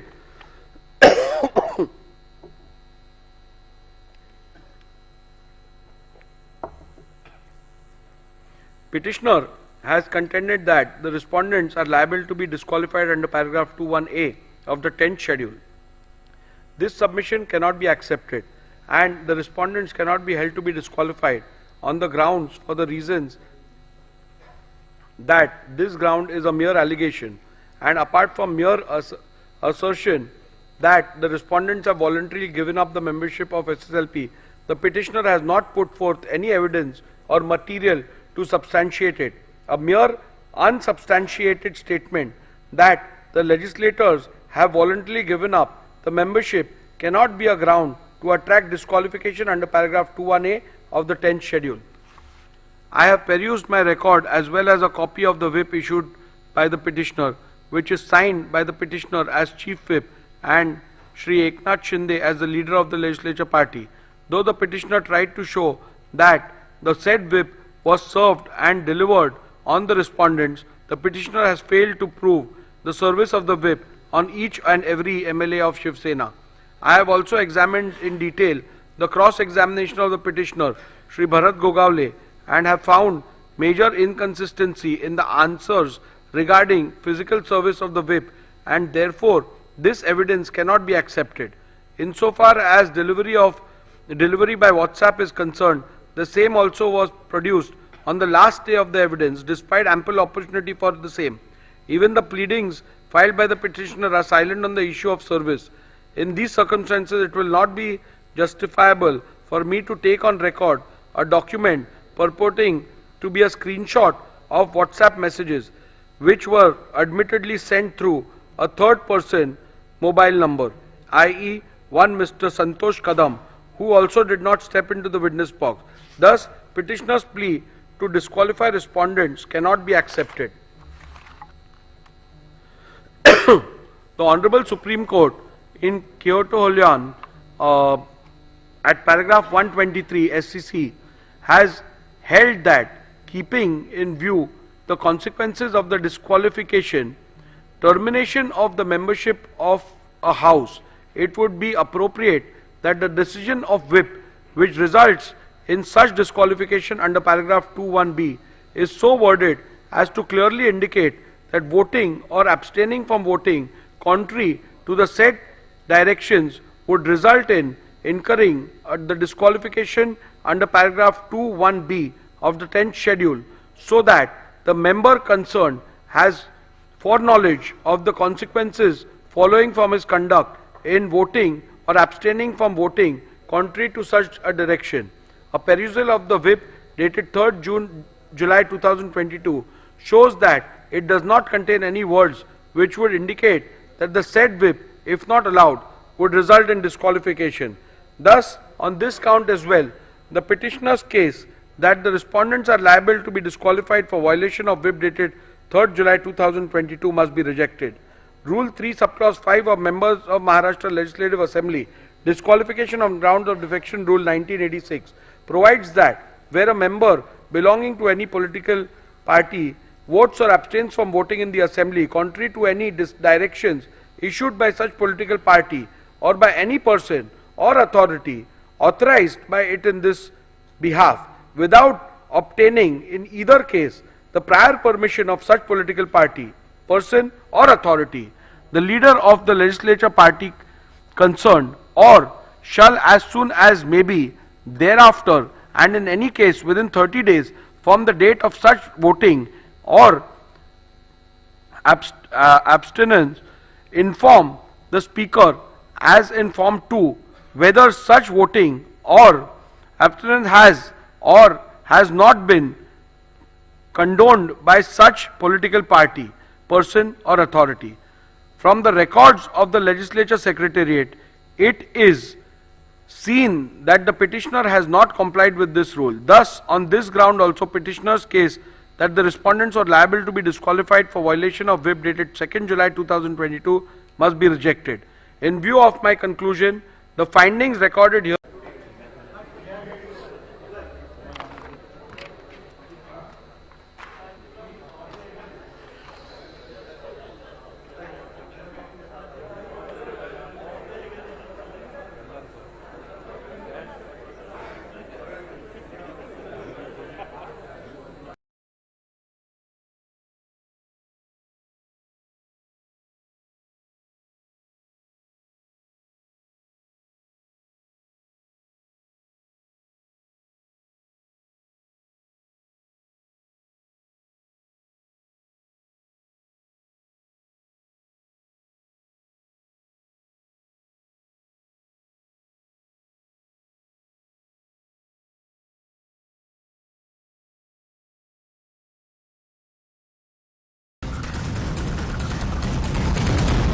Shiv Sena शिंदेचीच असा नमस्कार, कौल महाराष्ट्र, मी विधानसभा निकिता पाटील अध्यक्षांनी आणि दिलाय. आपण पाहताय TV9 Marathi.